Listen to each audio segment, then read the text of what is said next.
Hello friends, welcome to the 8th part of the best games of Paul Morphy series. Until now, we have seen 7 best games of Paul Morphy and I hope you enjoyed. If you have not looked at those games, please go to the playlist which is related to the best games of Paul Morphy and do look at those games.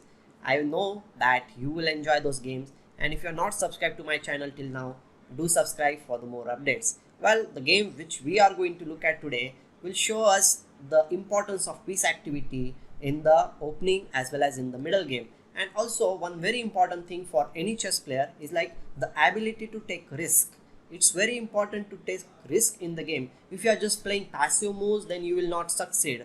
And all these great champions, they know when to take the risk, when to play passively. So without further delay, let's get started with this interesting and a little bit tactical game played by Morphy from white side. In this game, Morphy was white and black was Lichtenhein. This was played in New York, first American Chess Congress tournament 1857.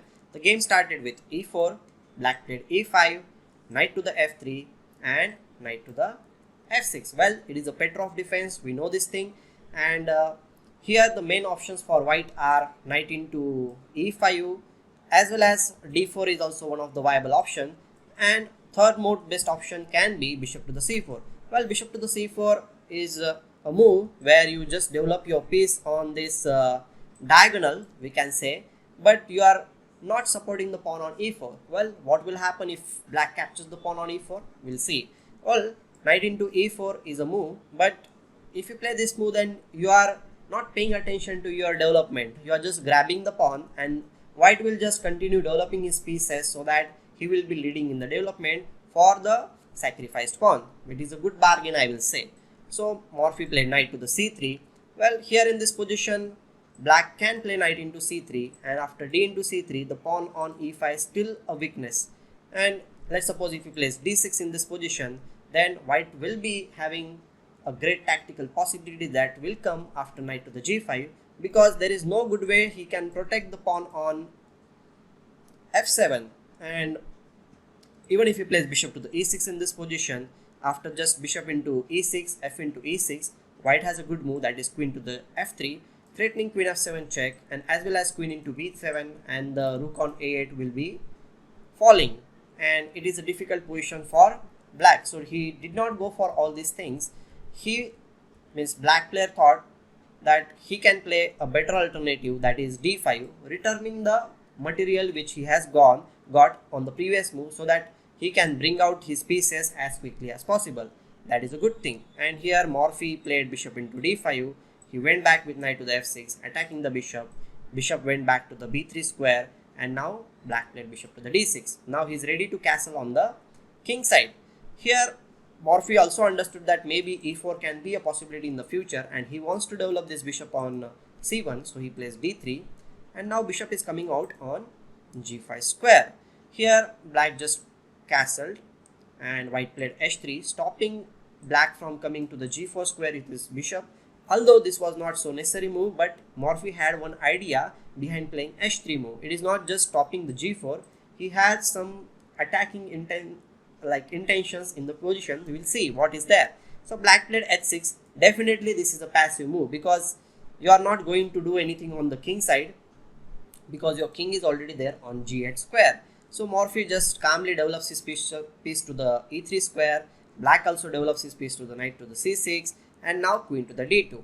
Well, by playing this move, Morphy shows his intention that he wants to castle on the queen side, and then the position will be like both the sides will be castling on the opposite sides, and it will be very interesting, I'll say, because whoever can manage to attack opponent's king first will be having a great initiative, and we can say that he might get advantage.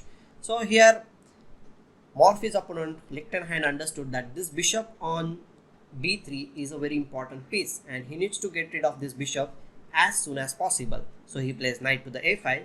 This is a good decision, I will say. Whenever it is possible, you should try to eliminate your opponent's good pieces. So after knight to the a5, here Morphy thought, okay, I should not delay in this position and I should start with my attack on the king side, and for that he needs to expand with his pawns on that side. So he plays g4. His intentions are clear. He wants to play g5 and open up the position on the king side. And obviously he is going to castle on the queen side and bring this rook on the g file whenever it is ready. So black plays knight into b3, eliminating the bishop which he had already planned, and after a into b3, here he plays bishop to the d7. And now this rook on a8 is also can become like in the game as quickly as possible. With the next move queen e7 and rook will come.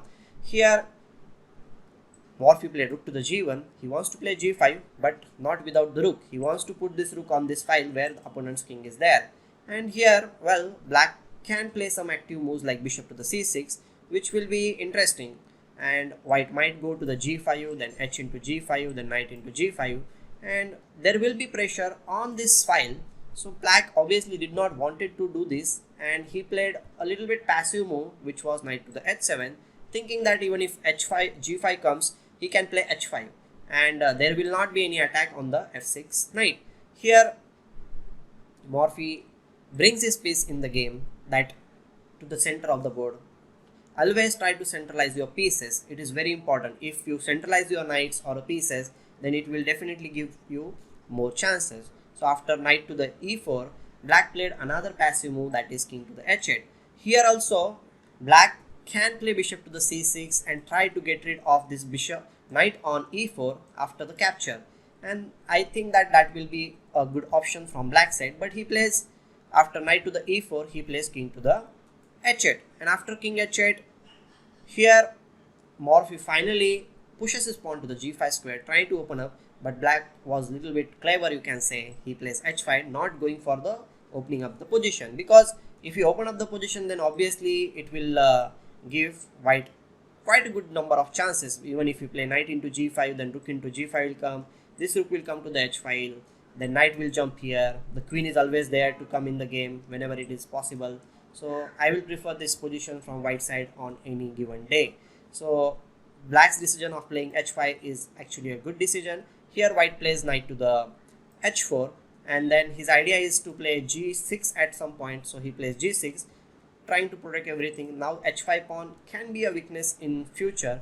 Here Morphy obviously attacks that weakness with queen to the e2, because let's suppose this pawn is not there at any point, then h5 will be a weakness, because there is a possibility of f4 f5 also in the future.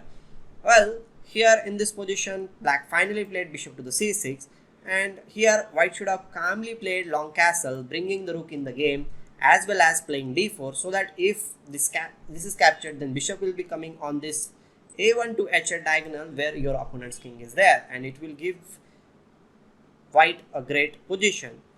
In this position, maybe rook to the e8 can be a possibility. Then just for the sake of clarity, we will go to the variation after d4, into d4, bishop into d4. This position I will surely prefer from white side.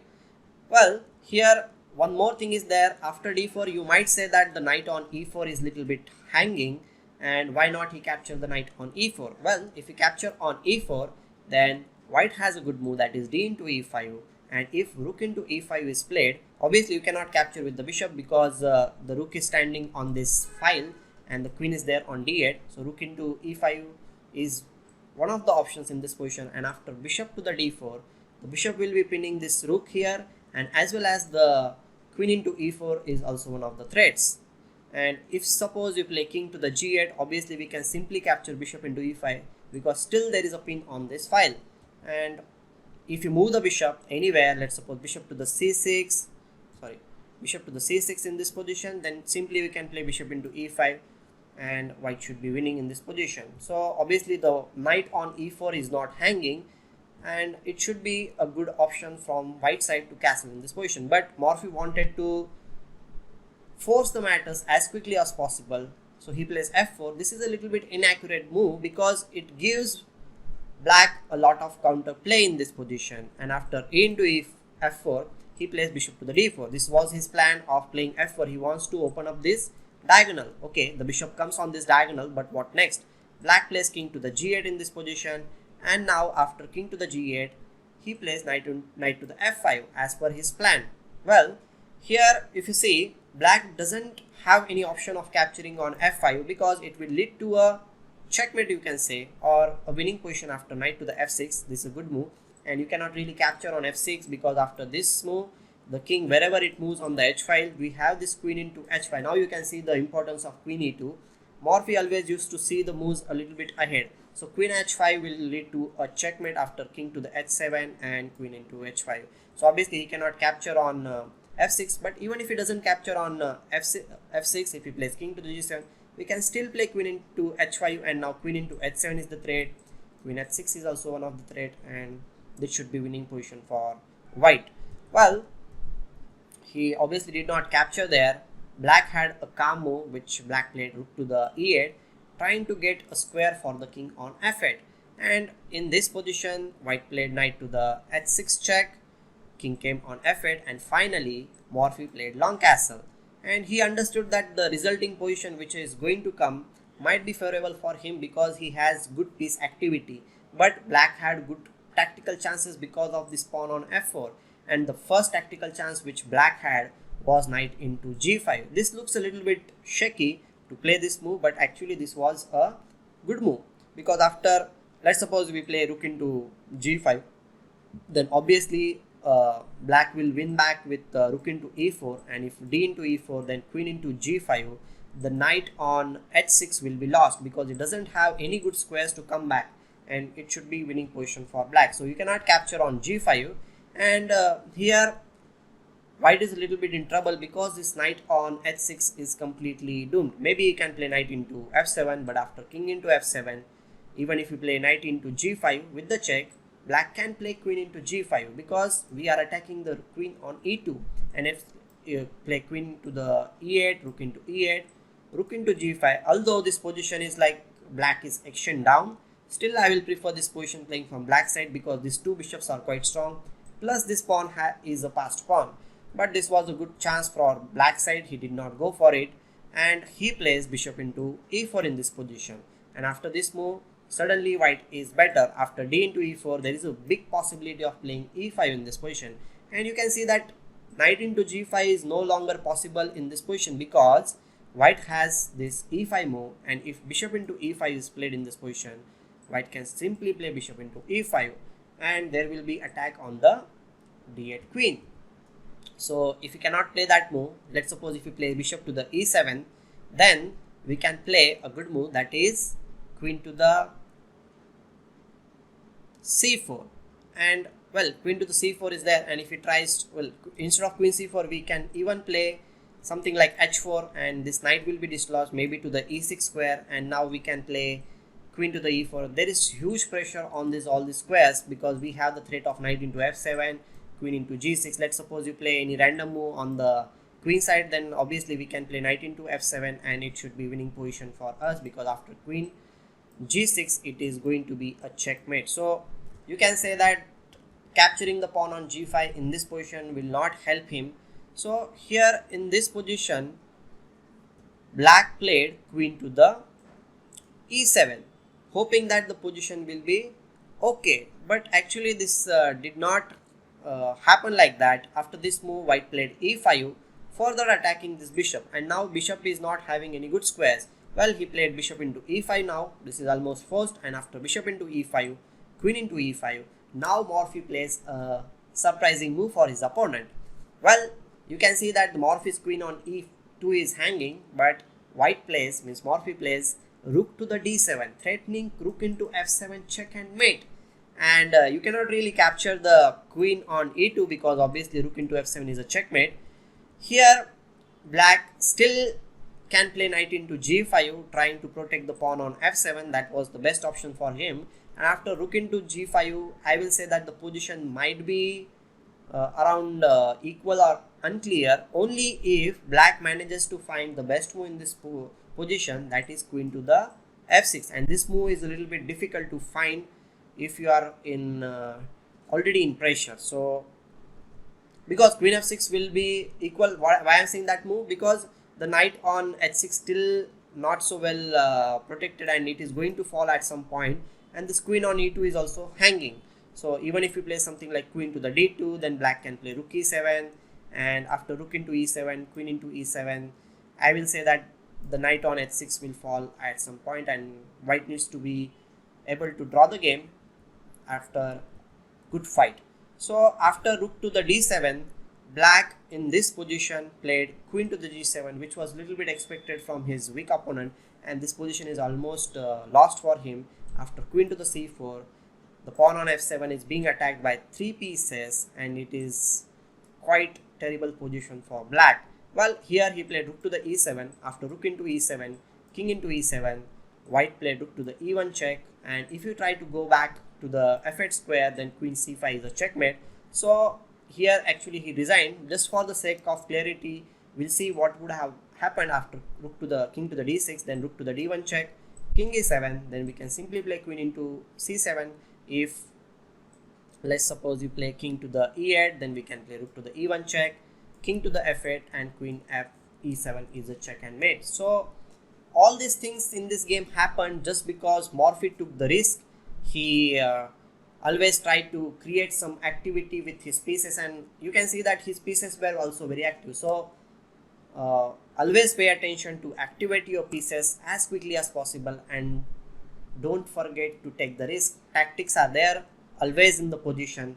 Be alert for tactics, and if you like this video, then do share and subscribe to my channel if you have not done it till now.